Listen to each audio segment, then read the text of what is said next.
Helping Christians understand what they believe and why they believe it. This is the passion of Dr. R.C. Sproul, founder of Ligonier Ministries. We offer the growing Christian thousands of practical educational resources rich in biblical truth. Each is created to help you understand Scripture and apply it to your daily living. Ligonier Ministries is here to equip you to give an answer for the hope that is in you. The Bible teaches nothing less than a whole world and life view, comprehensive enough for the inquiring scholar, simple enough for the child, yet so profound as to answer the deepest questions of meaning. A mind renewed by the Word of God can change the family, church, and the world. All of our resources draw on the rich heritage we have as Christians. Let us know today how we can help you continue your journey to the renewed mind.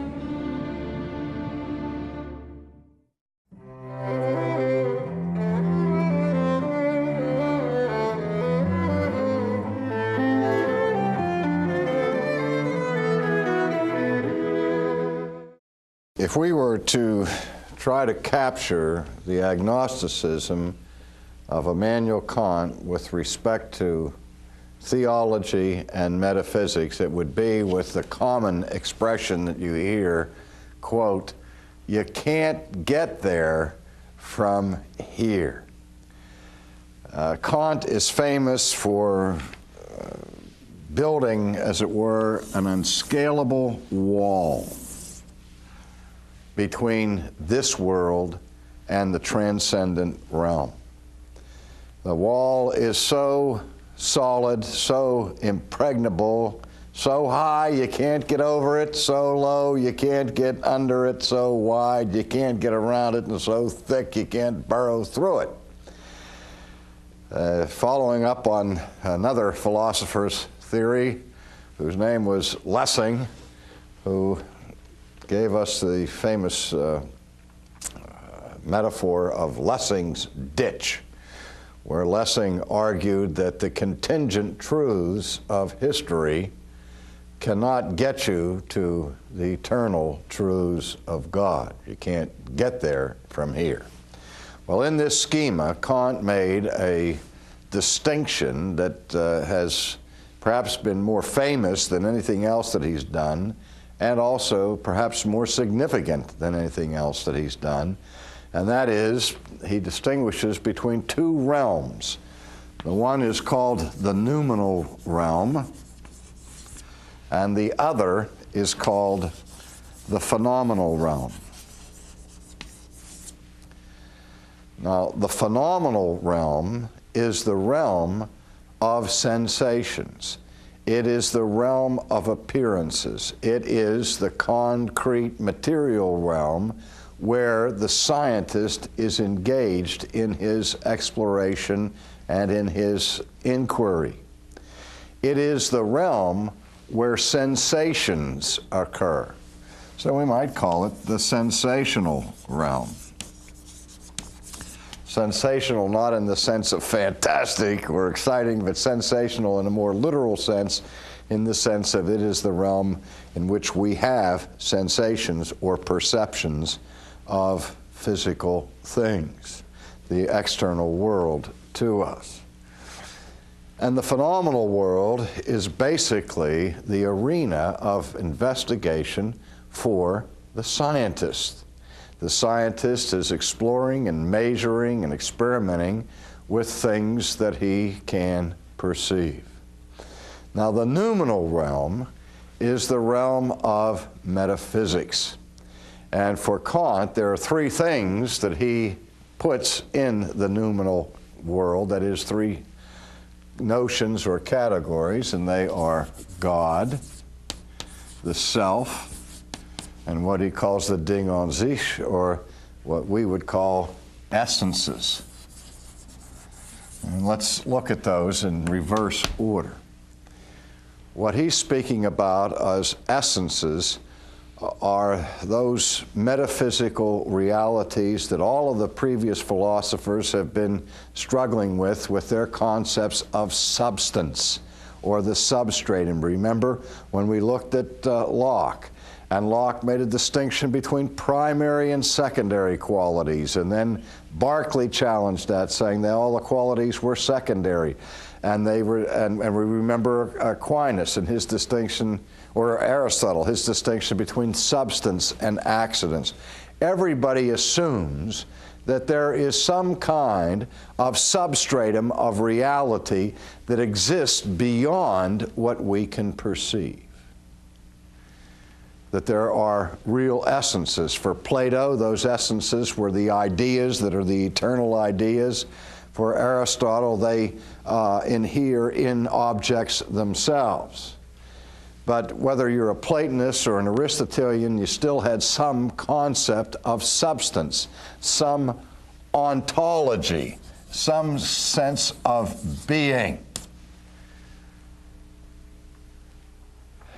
But Kant is saying you never have a perception of substance. You never have a sensation of essence or of being. All that we can perceive are the external manifestations of these things. And so we can't know what that essence is. In fact, we can't even know that there is an essence that underlies these perceptions. Now, that doesn't mean that he didn't believe in essences or in substances. What he's saying is we can't know them.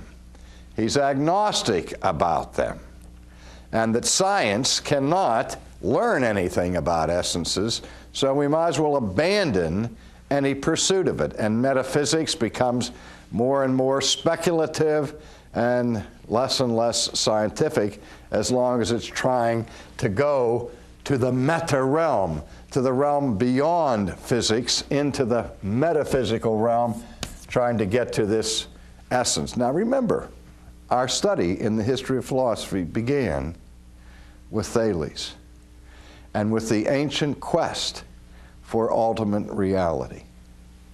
Basically, what Kant is saying here is that that quest that has gone on from time immemorial is a fool's errand. You can't get there from here. Well, what about the self?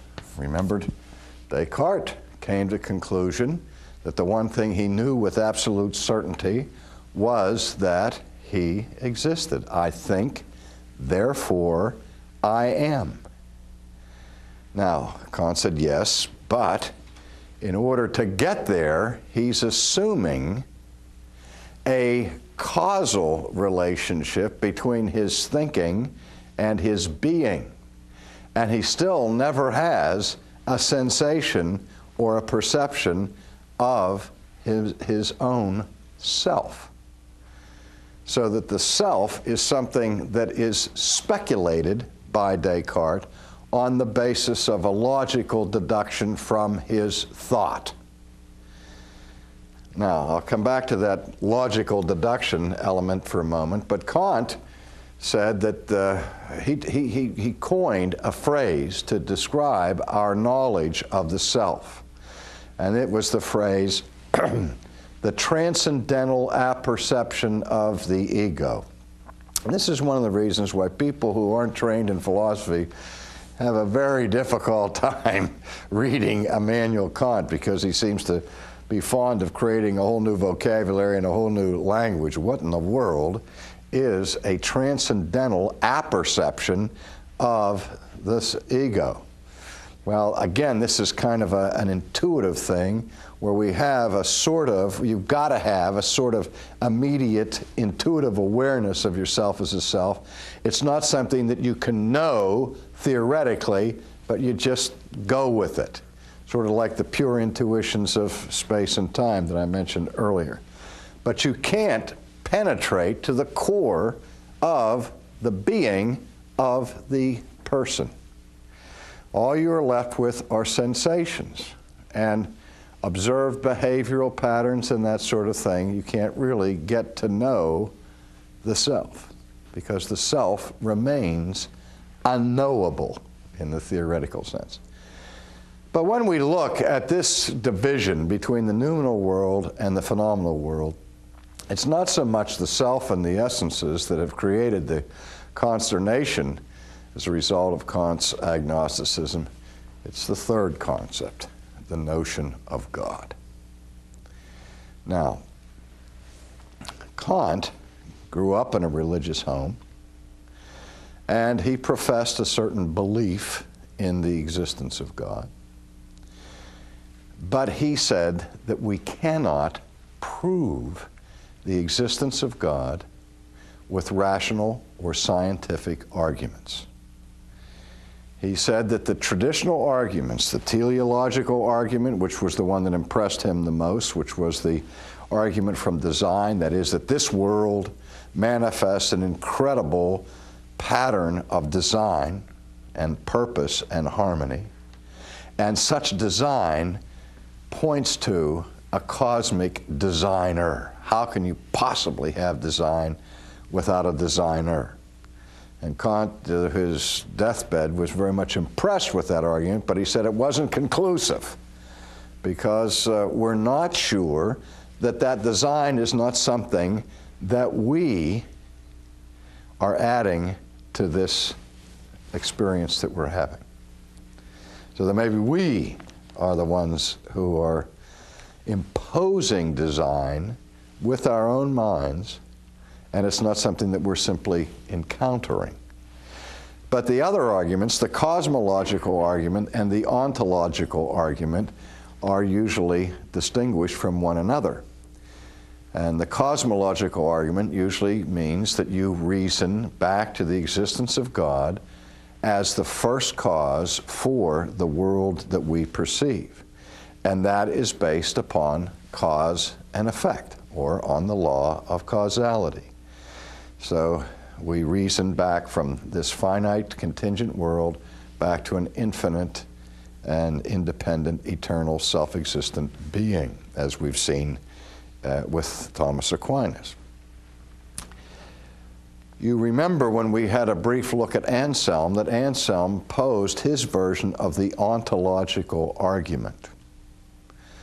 And the ontological argument of Anselm was recast both by Descartes and then by a later philosopher by the name of Christian Wolff. And Christian Wolff was the one that Kant critiqued most sharply. And he basically says this, that all of the arguments for the existence of God in the final analysis come back to the ontological argument. They are arguments from being. And he says, that is, Kant says, that existence is not an attribute. And that fundamentally he made the same argument against the ontological argument that Gonilo did against Anselm's argument. That in terms of the idea of God, there is no difference between the idea of a fictional God and the idea of an existing God. Remember, and when Anselm said, God is that which no greater than can be conceived? And Gonilo said, hey, I have this imaginary island, the most perfect island conceivable. Just because I can conceive of a perfect island does not mean that that island actually exists in reality. And Anselm replied by saying, well, that's true with respect to islands, but we're talking here about the most perfect being. And that being cannot be conceived as not being. Because if you're thinking of it as not being, you're not really thinking of what we're talking about here.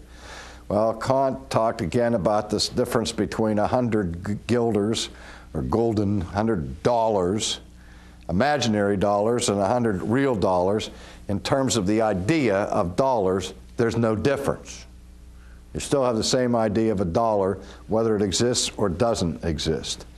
And so he rejected ontological arguments for God, and at the same time rejected the cosmological argument for God, because he said even though he was committed to the law of non-contradiction and the law of causality that are necessary to his categories to order the sensations that we have, the assumption that is made by classical theists is that those categories that work and are necessary transcendentally to sort out sensations in this world, like the law of causality and the law of non-contradiction, without which you can't sort out this mass of sensations that you have, how do we know that we can transfer those things to the metaphysical realm? Just because a raindrop requires a cause doesn't mean that we can move from the phenomenal world where causality works and jump over this to the noumenal world, because we have no perception of it, no sensation of it. Now, to buttress his critique of classical theism, he also set up a case of what he calls antinomies. That he says, if you argue philosophically for the existence of God, you run into irreconcilable contradictions, where you can talk about free will or sovereignty, issues of that kind, and one school of thought argues for the ultimacy of human freedom, the other one for the ultimacy of sovereignty, and those two are incompatible, and so that rational speculation leads you ultimately to contradictions. And because these antinomies persist in philosophical speculation about God, you can't really know which one of the poles of the contradiction is true. Or even if you can apply logic to this supra-metaphysical world. Just because it applies here in this realm, Kant would argue, does not mean that it must apply up here. So with logic, causality, intuition, all of the things that we have, we can't get over this wall. Now, much of subsequent philosophy is an attempt to smash that wall down, or somehow to get around the wall, to recover and to restore a ground basis for metaphysics and or for theology. I've often said, for example, that Paul in Romans 1 argues that God is known. He is known through the creature, through the creation, through the things that are made. Kant is saying you cannot know that God exists from the phenomenal realm. Now, I say this, if I can be transcendental for a second. If Kant is right, then manifestly Paul is wrong. And if Paul is right, then Kant has made an error. And I'm obviously convinced that Paul is right, and why I've been a stick in the mud with respect to classical apologetics is that I'm saying that the task of the Christian philosopher in our day is to knock this wall down and not just lie down and play dead at the feet of Kant. But many theologians have abandoned natural reason and natural theology altogether because of the Kantian critique. Now, quickly, in the time that we have left, though Kant says we cannot know the existence of God through theoretical thought, in addition to his critique of pure reason, he also wrote his critique of practical reason, where he kicked God out of the front door of the philosopher's house, he ran around to the side door and to the kitchen door and tried to sneak God back in the back door. Because he said, even though we can't know God theoretically, for all practical purposes, we must assume the existence of God. God's existence is a practical necessity. And to show that, he developed his moral argument for the existence of God, and again, following his transcendental method. You've probably all heard of Kant's theories with respect to ethics, where he talks about the famous concept of the categorical imperative, kind of Kant's version of the golden rule. He says that it is the experience of people to realize that everybody has some sense of oughtness, some sense of duty, or what we would say in simple terms, some sense of right and wrong. Now, again, he's not going to argue psychologically for this, where some psychologists might come in and say, well, the reason for that is that because the whole world's become neurotic as a result of Queen Victoria or the Puritans or whatever, and that's why everybody has troubled consciences. Kant wasn't looking at this from a psychological perspective. Again, he approaches the question transcendentally. He says, okay, we all have this moral sense, this categorical imperative, an absolute sense of duty to do what is right. And he asks this question, what would have to be true for that to be meaningful? Or to put it another way, what would have to be true for ethics to be meaningful? And bottom line, what he concludes is there has to be a God. As Dostoevsky mentioned later, if there is no God, all things are permissible. Because without an absolute standard of righteousness, then all ethics become our personal preferences, either of the individual or of the group who is in power. But for ethics to be meaningful ultimately, there has to be a standard. And basically, Kant reasons this way. For ethics to be meaningful ultimately, there must be justice. Because if in the final analysis, the wicked prosper and the righteous suffer, and injustice prevails, there is no practical reason to seek to be ethical, because crime pays and justice doesn't. So, for ethics to be meaningful, the first necessary condition is justice. Well, then he asks the question, what would be necessary for justice to be real? Well, obviously, we live in a world that's topsy-turvy, that's upside down, and justice does not always prevail. So for there to be ultimate justice, something else must happen. There must be life after death. You have to survive the grave. There has to be a personal continuity of consciousness, or you can never experience the full measure of justice. Well, suppose you do survive the grave. Is that enough to ensure justice? No. There has to be a judgment. And that judgment must be perfect. And for there to be perfect judgment and perfect justice, there must be a perfect judge. And in the perfections of that judge must know all the facts of the case, all the mitigating circumstances. He has to have a perfect understanding of every transaction before him if he's going to give a perfect verdict. But not only must he have all knowledge, but he must be righteous, because you could have a judge who knows all the facts, but he's still corrupt and could be susceptible to the bribe. So this judge has to be impeccable in his character.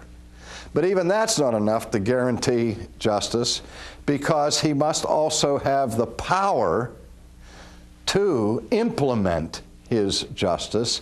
He must have the power to enforce the laws of justice. And as you can see, before you know it, you have an omnipotent, omniscient, righteous, and holy judge judging people. And he says, without that, there can be no grounds for ethics. Well, of course, he said, for practical purposes, for civilization to survive, we must live as if there is a God. Now, of course, the next generation, the Nietzsches of this world, came up and said, okay, ethics aren't meaningful. There is no God. Ethics are meaningless. Civilization is a joke. Let's face it and bite the bullet. And that's where we are, trying to be suspended between the meaningful and the meaningless. And as long as that wall is there, the only thing you have is an existential, hope that maybe something's out there, and that if you jump into the abyss, maybe God will catch you. But we'll look at the responses to Kant as we continue later.